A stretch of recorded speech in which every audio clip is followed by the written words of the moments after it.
Hi everyone, this is Peter Ong of Rested Age Advisory. Thank you for joining me for video 2. Today's topic is on how to stabilize yourself, your team, and your company in this very difficult COVID-19 situation. Let's start with a story. In 1665, a young student in Cambridge, he was early 20s at that time, Isaac Newton, was asked to stay at home because the Great Plague of London hit the town. And in the 1+ years that he was at home, Isaac Newton did a lot of discoveries. In fact, the time that he was at home was called his Annus Mirabilis, his year of wonders. How did this happen? How did Isaac Newton achieve so much success during this time in quarantine? Or during this time, it's a bit like our stay-home order right now. In 1667, a year plus later, theories in hand, which includes, of course, that discovery of gravity, Isaac Newton returned back to Cambridge University. 6 months later, he was made a fellow, and 2 years later, he was made a professor. How did Isaac Newton stabilize himself for his great achievements? To explain this, let me give you the genesis of my company's name, Rested Age Advisory. A lot of my clients have always asked me, why, Pete, did you intentionally find such a paradoxical composition of two terms? And I've always shared with them that I believe in proactively, intentionally, and strategically throttling down to throttle up. That throttling down gives us that restedness, that composure, that self-care, that constant sense of curiosity, imagination, that state of being in a rested mode, always ready to perform, always ready to discover new learnings, always improving oneself and the world around them. Edge, on the other hand, means never be in maintenance mode, always thinking about the future, always inventing, always improving, never being in comfort zone. So it means having a dream and having the drive to get there. I think Isaac Newton had elements of both of that in the year plus that he stayed at home. Some of us may be feeling far from that. This is because we had no choice in the hard wake-up call of COVID-19. We had to throttle down, but we were surprised by it, and we thought that we had a hard reset and we may be losing everything that we have invested our time building up. For some of us, this hard reset, this forced throttle down may cost you a lot. It may in fact cost you the very business that you have built. But let me share this with you. Even if you lose your business, you cannot lose yourself. You have to stabilize yourself such that you don't lose your business. But even if you lose your business, you cannot lose yourself. You have to stabilize yourself, get that restedness, get that edge, get that dream, get that drive, and then come back roaring again. How can we do that? Let me offer you 2 perspectives to stabilize yourself in this very difficult time. Have you heard of the term eustress? Stress with the prefix EU in front.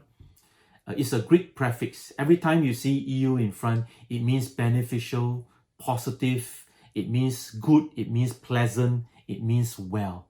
So athletes like Michael Phelps, athletes like Usain Bolt, they use a lot of eustress, positive, beneficial stress to make themselves perform at a higher level. I think Isaac Newton had an element of that. I'm trying with these videos to use eustress in a good way. So if you feel yourself extremely stressed, very distressed, you've got to learn how to convert that distress into eustress, into beneficial, positive stress. Self-care, self-compassion, throttling down is important to do so. Sleep more, rest well, meditate more, have more yogas, do more Pilates, do more exercise. Whatever works for you for self-care and self-compassion, to throttle down, to get into a rested stage, into a rested eustress state. That's very important. The second point, I call it double D, or you can call it having the edge. It basically means the first D, having a dream, and the second D, having the drive to achieve your dream. You put that together is having the edge. So self-care and self-compassion, doing the double D or having the edge. That will help you stabilize yourself. And even if you feel that you're losing everything you have fought for, it's okay to lose the business, come back roaring again if you don't lose yourself. So the main thing is to stabilize yourself. Very, very key. Now let me move on to how to stabilize your team. I will offer you 4 perspectives. Perspective number 1, strengthen your core team. Okay. There are some members in your team that's more important to you than the rest. This is your core team. Strengthen your core team. Then point number 2, ask your core team members to do the same. Ask your core team members to strengthen their core team. If you get point number 1 and point number 2 correct, you will be protecting the most important human capital assets of your company. So after stabilizing yourself, stabilizing your core team, and stabilizing your core team's core team, you will have protected the human capital assets that will help you come roaring back. So point number 3 is to feel free to share your burden with your core team members. If you can freely share successes, why can't we freely share our burdens? So encourage them also to do the same with their core team. Finally, point number 4, take every opportunity in this time to build teaming and trust among your core team members. Again, encourage them to do the same with their core team members. This could be a surprise meal sent by GrabFood or Food Panda. This could be a special book which you have bought for someone who loves to read. This could be a care package which you have put in for all of your core team members.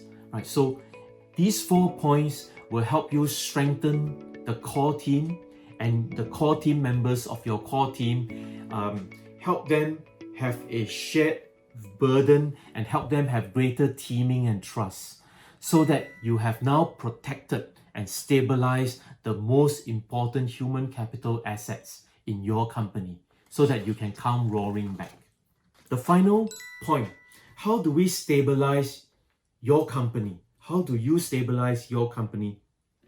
Again, let me offer you 4 points and then I'll move to a close of today's video. I think everyone wants not to be second guessing. You must remember from video 1, you must lead, not mislead your people. And to lead your people, one of the most visible acts is to communicate. So I think you should, point number 1, communicate clearly, confidently, and compassionately. There's probably a dozen or tons of messages you could communicate, but I think the most important core message is this. What is the one thing that will help your company strengthen itself and survive in the next 30, 60, 90 days or so? That should be the main communication message. Then when you communicate, let the feedback channels be healthy. And when you listen to the response coming back, listen for sense making. Listen to understand. Don't listen defensively and evaluate and respond on the spot. You want the heartfelt messages to come through. You want to be able to process all of those. So communicate clearly, confidently, and compassionately. Then listen and attentively listen without any defensive strokes. Listen for sense making. Finally, the last 2 steps is you would want through a sense making process. You want to do a sense making process top down and bottom up with your core team and your core team members. When you do this, take the opportunity to not just hear from everyone, but also to align and to excite everyone on the journey ahead. The journey ahead would be on what are the key strategies, what are the key actions from a dual strategy standpoint that will help us survive and thrive through COVID-19. So how do you stabilize your company? You want to communicate clearly, confidently, and compassionately. You want to listen well, listen without judgment. You want to listen for sense making.